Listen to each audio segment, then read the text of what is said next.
I do want to talk now about the resurgence of a movement many people have labeled as long gone, insignificant, even dead. Members of the Occupy Wall Street movement mobilized immediately in the wake of Hurricane Sandy and have proven that not only are they alive and well as a movement, they have become incredibly significant to those hurt, those were hurt most, and incredibly vital as a force of good in communities like Astoria, Brighton Beach, East Village, Jersey City, the Lower East Side, Red Hook, Rockaway, Sunset Park, and Staten Island. Here's a look at some of those volunteers in action at St. Jacoby in Sunset Park, Brooklyn. People are pulling together things to donate at Red Hook, Rockaways. I think this batch is about to go to Coney Island for dinner. Well, essentially, these volunteers have set up meeting places and have organized orientations for volunteers to give out food, water, first aid, even to pump water from people's homes and to help with the cleanup of the massive amount of rubble and trash left in Sandy's wake. Remember, this is a group that has always spoken out and worked in defense of homes being destroyed, though before it was not by a hurricane, but by mass foreclosures and corruption. Still, their presence has been extremely valuable, and I want to speak now to Sarah Jaffe, an associate editor for Alternate. And Sarah, you have seen some of these operations firsthand. Tell me what you've witnessed. It blows my mind. I mean, they're really, they were always good, and the most impressive thing that happened at Zuccotti Park was always the really strong infrastructure, the ability to feed people, to clothe people, to make sure people's basic needs were met was always a skill that this movement had. And now they're putting it into practice in a way that, I mean, nothing else in the city is even coming close to what they've been doing. Yeah, certainly the need seems to be growing here. And you just see, I mean, hundreds of people really have come out. And of course, they're not all people who were at Zuccotti Park. A lot of them just volunteers wanting to help it. But those sort of central in the Occupy movement seem to have sort of taken the lead in organization. I mean, do you think that sort of what they learned and what they did during Occupy Wall Street sort of got them ready for this? Absolutely. I mean, they were, again, they had a camp in the park, and we're managing to feed and keep warm and clothe hundreds of people who are sleeping in a park. Those are skills that absolutely translate to this.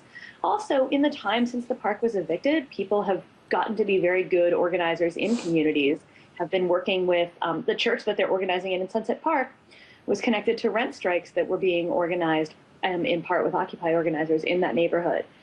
So the post-park skill set is just as important here, I think, too. I know, of course, the Red Cross is central to the relief effort, but I know they've been focusing on collecting funds. They've said that that's what they need most, but still there are people who need things like food and blankets and clothing. Sarah, in your experience, who are these people that are most in need? Well, I was down yesterday in the Rockaways in Arverne, which is the Rockaways, for anybody who doesn't know it, are a little sandy strip of land that basically was completely washed over by the storm surge. And there are people out there whose entire homes were flooded, whose cars were flooded. Everything, in some cases, they had is ruined. And those people kept asking us, where's FEMA? Are you with FEMA? Are you with the Red Cross? Where are these people? There weren't anybody from the major disaster organizations there. It was community groups, and it was Occupy that was in these spaces instead. And so when you say the Red Cross is central to this effort, so far I haven't seen the Red Cross doing much of anything. Right, they're paying probably more attention to some of the bigger, harder hit areas. I know it took a few days even for Staten Island. I mean, this is one of the 5 boroughs of New York, and it took a few days for anyone to show up there. And they of course, were some of the worst, had you know, way too many deaths there and extreme damage. But talk to me, let's switch gears for a second, Sarah, just sort of about this notion that Occupy Wall Street was, you know, all but gone. I mean, is this a resurrection or just a bigger opportunity for visibility than the Occupy movement has had in a while? I think it's both. I mean, I was out on September 17th, and I've been keeping up with some of the groups that have been doing different kinds of organizing. September 17th, of course, for those people who don't know, that was the one-year anniversary, if you can believe it, of Occupy Wall Street. Yeah, and so I've been to meetings of the Strike Debt Group, which is holding People's Bailout on November 15th. There are plenty of groups that were already doing work. This is sort of, it's both pulling together all the core people that were involved before pulling in people who had maybe left the movement a little bit, and also attracting new people, like you said, who weren't necessarily going to occupy a park, but want to help and see this as the best opportunity that they have to actually provide mutual aid to their neighbors. Talk a little bit about the similarities with the Occupy Wall Street, central messages and how these apply, to what we're seeing with this devastation from Superstorm Sandy. I mean, when you look back and you trace who's responsible for this, if we're going to talk about climate change, which the presidential candidates, as you were just talking about, have all but ignored this season, we need to talk about who's responsible for climate change. And we need to talk about the same big corporations that get traced back up that the Occupy Wall Street movement was protesting in the first place. These all connect back to the same places. It makes a lot of sense for a movement that was essentially treated horribly by the city, the state, the police department, to just go and take care of each other themselves, to not wait for permission or for somebody to ask them, but to just go do it. It's interesting, too, not just the climate change aspect, and of course that is an interesting one, but sort of the repercussions of the damage itself.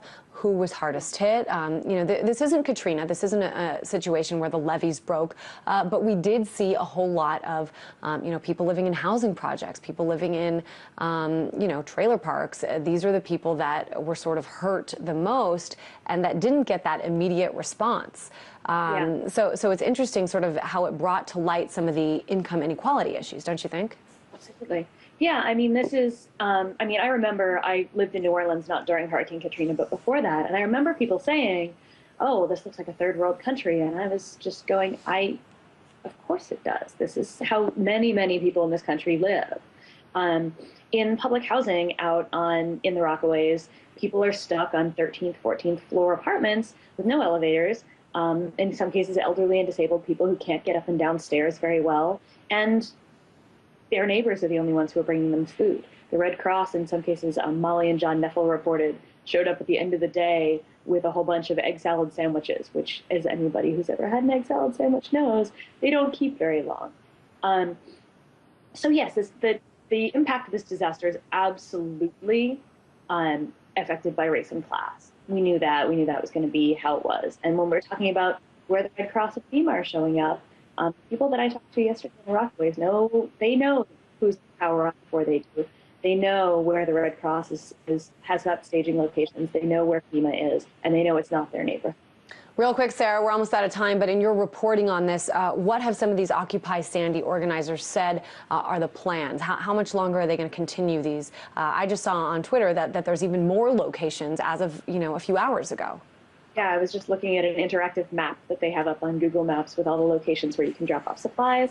I mean, they want to keep this going and they want to keep it growing and they want to fold it back into what they always saw as a movement. My favorite line from the piece that I wrote for Jacobin was from Julieta Salgado. She was one of the first people to go out on Tuesday night, and she said, we're doing what we expected us to do, but nobody else did.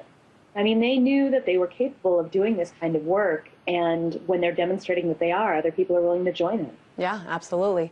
And quite a few people are surprised, but, I think it's important to point out, and I think it's a good thing to show that this is going on, that Occupy Sandy is certainly has become a vital force, a vital part of the recovery efforts in the New York and New Jersey areas. We thank you for your firsthand reporting, Sarah Jaffe, Associate Editor of Alternet in New York City.